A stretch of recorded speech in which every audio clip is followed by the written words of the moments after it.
How would you like a 24-hour nosy cam watching what you eat, scratch or kiss? Channel 4 now examines the Big Brother phenomenon.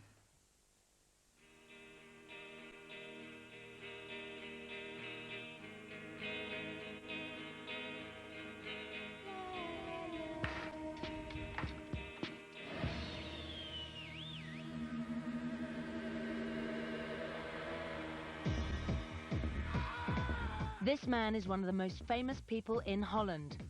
He's Bart Springenveld, and he was a contestant on a reality TV show that took the Netherlands by storm. That show was Big Brother, and this is the Big Brother story.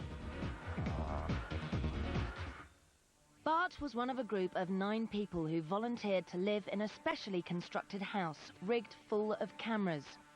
Their every move was broadcast to millions on Dutch television and simultaneously over the internet. When you see the program, it's like a soap every day. You see the interactions between 10 human beings, like in a soap, only there's no script. Everything you see is real. There were 24 cameras and 56 mics inside and out. Through one-way mirrors from the center of the house, our cameras can see into the house, and the people, they see mirrors on their sides. So we can see literally every square inch of the house. There was a bedroom for the men and one for the women. And even cameras in the shower and toilet.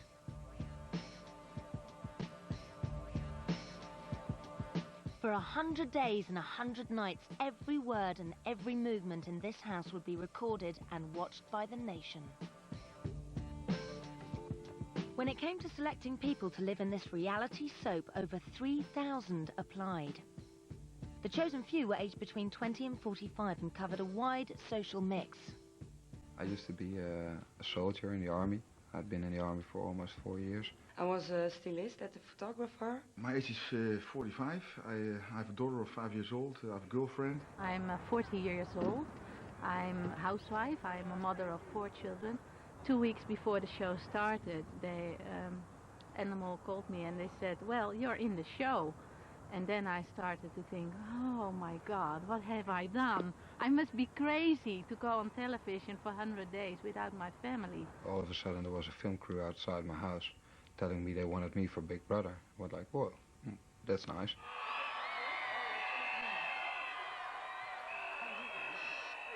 It felt like an adventure, like you're going on a vacation. It was for me very tough to go into the house and to leave my daughter crying there behind me. And I said to myself, oh, Ruud, you are a selfish pig, you know, and you only think about yourself. And I have underestimated that.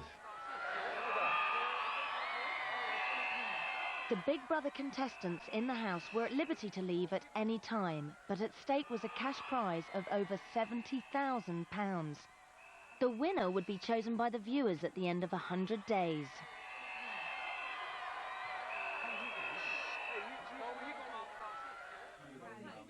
But when we stepped in the house, that was the first time we really met all together. At first you think, oh, they're not my kind of people, oh. It took about a week to get used to everybody. The first night and the first day were, I think, the hardest. Because you have to make the decision, do I stay here or shall I leave? People watching has always been intriguing, but for some it's a job. The fact that people are on view all the time is a major factor in the interest of the program. As the audience, we have constant access to them, but it's a non-reciprocal arrangement because, of course, they can't see us. And this gives us a sense of power over them. You hear the cameras buzzing around because they make quite a bit of noise. The only way to avoid the cameras is lie in your bed and put the blankets over your head. You never stop noticing them, but you kind of ignore them after a period of time. They move around from side to side and up and down, and these just turn around. Then the cameras followed you, and then you say, oh yeah, I have a camera, you know, but after 4 days, I said to myself, The idea behind Big Brother is the people in the house are living back to basics. There's no luxury in the house. There's no contact with the outside world, so no television, no telephone, no computers, no radio. Hey, godverdomme! One of the reasons why voyeurism is so appealing to us is that it, in a sense, reconstitutes a lost world. In a very primitive community, we tend to live in, in small societies, and we all know each other very well. In modern life, we don't have that anymore, and as a consequence, it's almost as though we hunger for it. House parties provided hours of material of housemates at their best and their worst. Learning to walk a tightrope and juggle were just some of the tasks the Big Brother guests had to master. Every week they were set various tasks to test the group dynamics and reactions. Things like keeping a log fire going continuously for 7 days, which apparently appealed to the Dutch TV audience.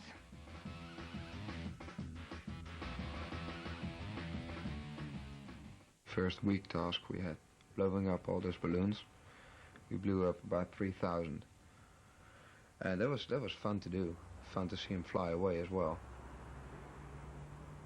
You're looking into people's ordinary lives, the chances are that they're not probably going to be doing anything very interesting. It's a bit like war, so large periods of boredom interspersed with small moments of excitement. And you keep on watching because you think that any second now something fabulous will happen. Whether it actually does or not is not guaranteed. At one moment they sang a song. Ruud was the one with the guitar, and he was playing his guitar all day, and they sang a song. And then we thought, well, let's make a record out of it, just for fun.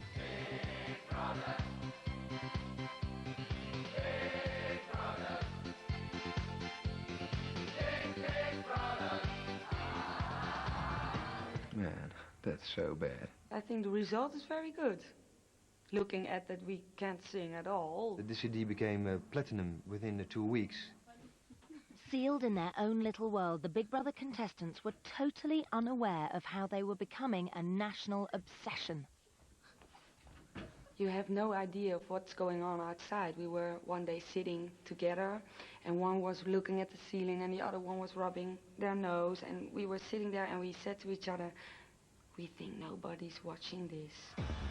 But they were watching, in their millions. Big Brother had become a nationwide phenomenon, causing TV schedules to change to meet the demands for Big Brother updates. The press became obsessed with everything that was happening in the house, and the Big Brother website received more than 53 million hits. Fans flocked to the house day and night. I enjoyed watching it, and I watched it all the time. It was like real life. It was totally different from the other television programs. Why do people go to a zoo and watch monkeys, It's just watching people and observing them. It's thought people became so hooked because Big Brother, unlike any other program before it, allowed the viewers control. It worked like this. At regular intervals, the people in the house privately nominated 2 of their fellow housemates for eviction. It was then down to the viewers to decide which one had to go. They did this by phoning the studio hotline or via the internet.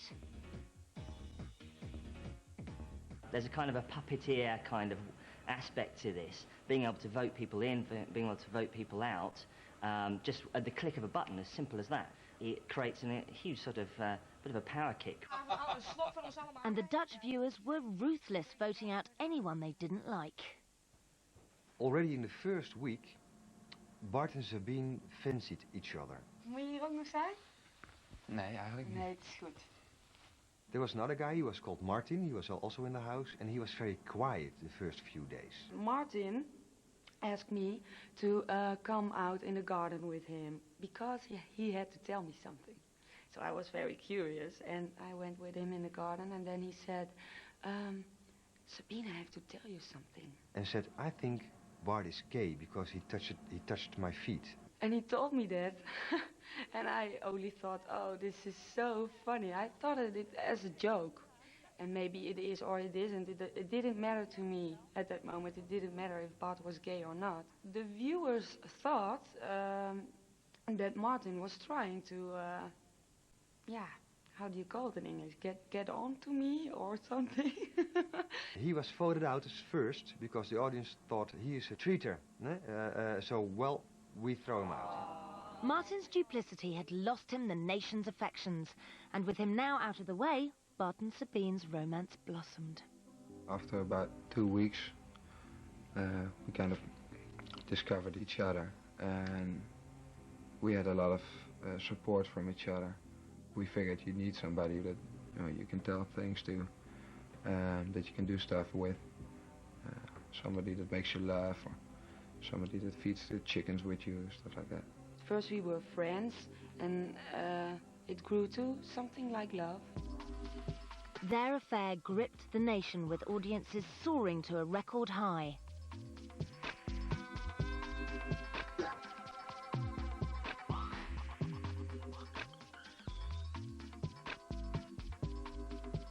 You saw that Bart really was in love and Sabine was just looking for some adventure. Later on, she was in love too, but she told in the garden at one moment, I think after 2 or 3 weeks, to another girl, oh well, it's just for the time being. And we saw Bart, who really was in love, so that was quite a shock for our audience. She's playing with him and he's really in love and she was playing. For the time being. From that moment, their days in the house were numbered. The rest of the group had had enough of the smooching and nominated them both for eviction. Twee namen zijn Sabine en Karin. Bart en Sabine. Sabine en Bart. Sabine en Bart. Sabine en Bart. Is Bart. This meant one of the loving duo would have to go, and the viewers would have the final say. Is Sabine. Nee. Nee. We were like, huh? You didn't say anything about it. You didn't say that you don't like that we are separated from the group sometimes and that we like each other. We didn't know. In the period from the point I was voted out till I was leaving, that days in between, I felt hurt by the rest of the group. And that was the hardest time in the house, I think. That's the hardest moment when you get nominated. Oh, it's awful. But it's a game. Our audience knew that at the end of the week, our love couple, our Romeo and Juliet, would be separated. And that, of course, was a very, very exciting and promising thing. Bart and Sabine made the most of their remaining time together, and 3 million people in Holland tuned in to see just how deep their love could go. Yeah.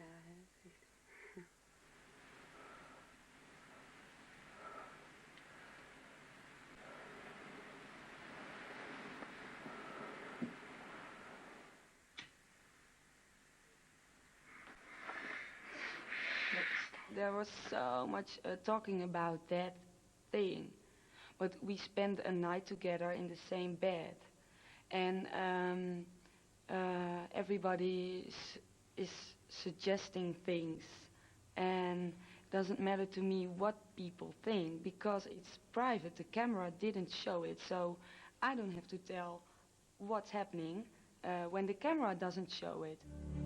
Their bedroom antics turned them into the nation's favourites, but with both nominated for eviction, one of them had to go. Sabine. Bart and me were totally different persons. Bart was more like a brave, sweet boy from 23 years old, so quite young. And I was more like, they call it, it's very, very rude word, but they call it a little bit of a bitchy girl. And I think when people have to choose between a nice boy or a bitchy girl, it's easy.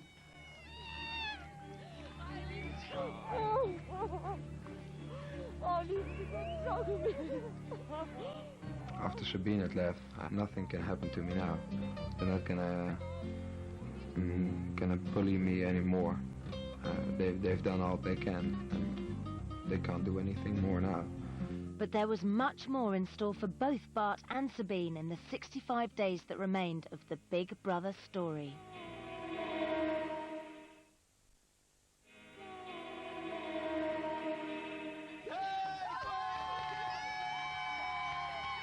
From the time Sabine left the house, her feet barely touched the ground.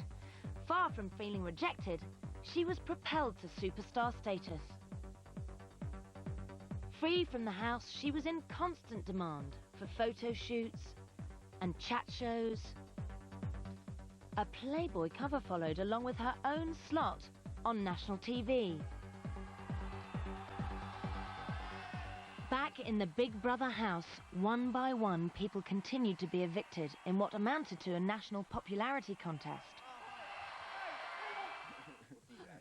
The Dutch may have been the first to experience the highs and lows of Big Brother, but a version of it's coming to Britain.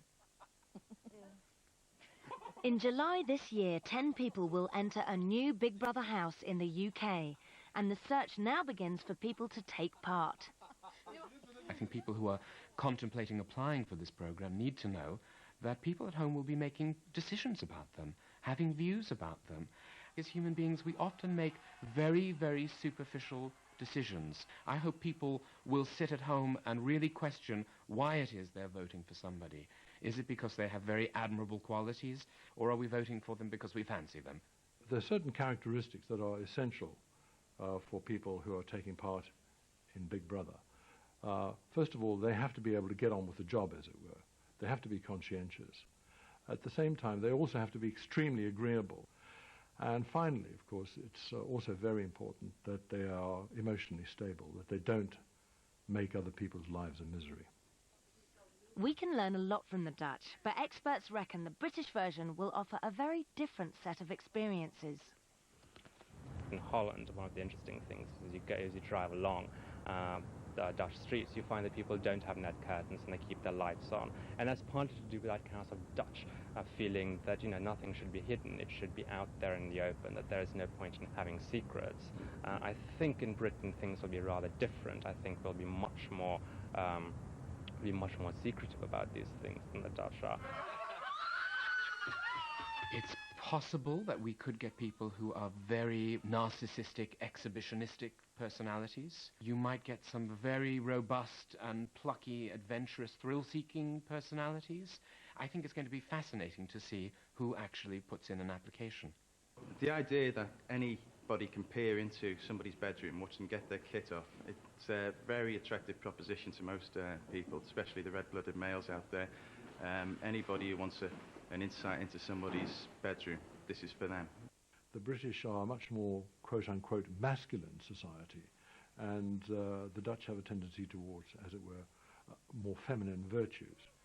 There is a strong possibility that you'll see much more ferocious competition, a lack of tolerance and patience with each other in the case of the British experiment. More masculine we may be, but by day 86 of the Dutch show, there were 3 men, Bart, Ruud and Willem, and only 1 woman, Karen, left in the Big Brother house. She was like the mother in the house. She cooked and she washed and she was the cleaning lady. I think she was a very strong woman. As for Karen, she's a really nice lady. She's the one that kind of kept everybody together most of the time. Although I wasn't always agreeing with her, we still had a very nice time together here. I got a little bit spoiled by the men. They brought me breakfast in bed sometimes, and they took care of me. Yeah.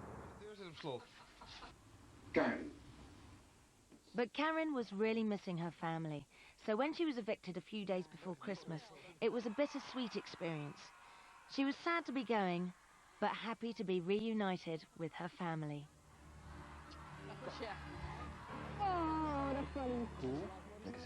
In the final week, there were only 3 men left in the house. Without any feminine influence, they quickly reverted to type, reading porn magazines and lounging around. It's quite striking that the last 3 contestants who survived in the Dutch program were all men. And I do wonder if, again, quite outside of conscious awareness, we had some shared wish, or the Dutch people had some shared wish, to have the men fight it out, a kind of victory battle.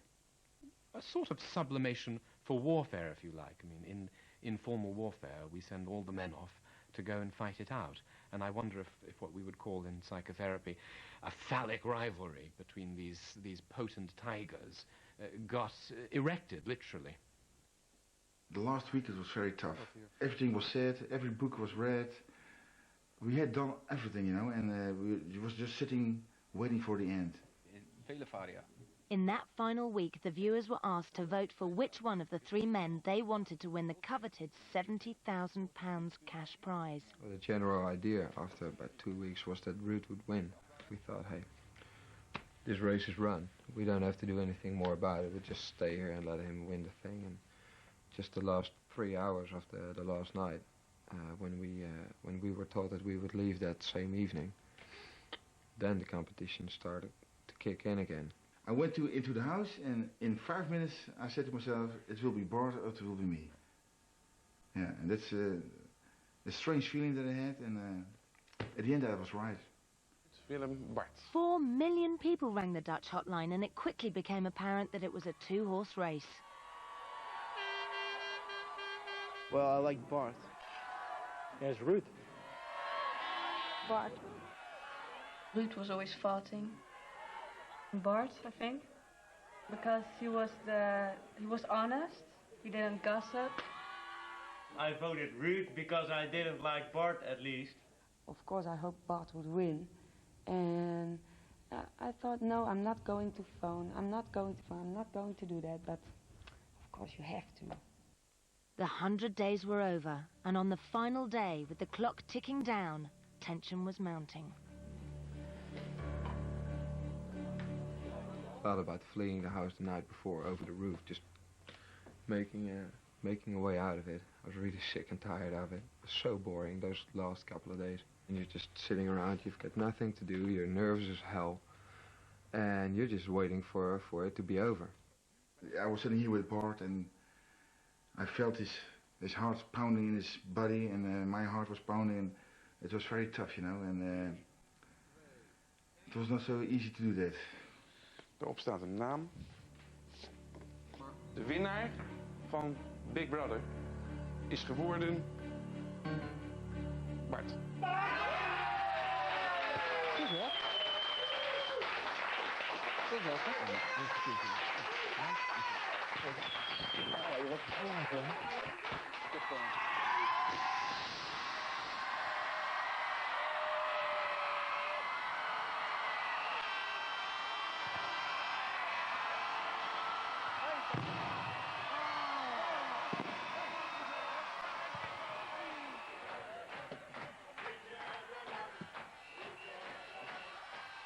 I should have won, you know. I would like to have won. It was very tough to be second.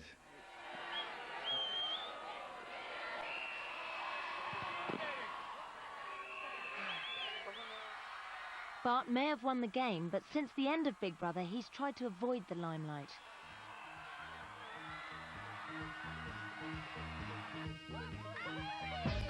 Ruud, on the other hand, has embraced his newfound fame, leaving his life as a freelance masseur behind. Everybody wants me in Holland. Every broader corporation, newspaper, television program, they always want to talk with me about my experience in Big Brother. And the last few weeks, it's very tough.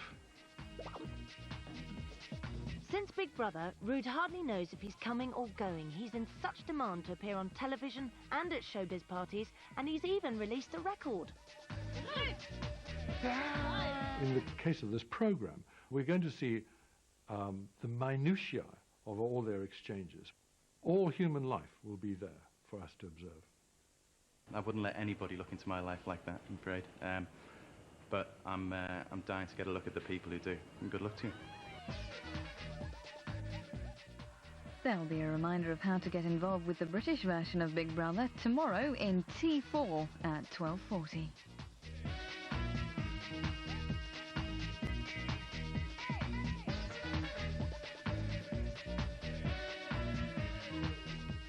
Everybody should do it, because your life is changing in a very positive way, and you carry it your whole life with you. If you're rude, or you want to make fights, or forget it. Try to have as much fun as you can. If you're doing, enjoy yourself, because it's great to be 100 days without any worries. My advice is, do it.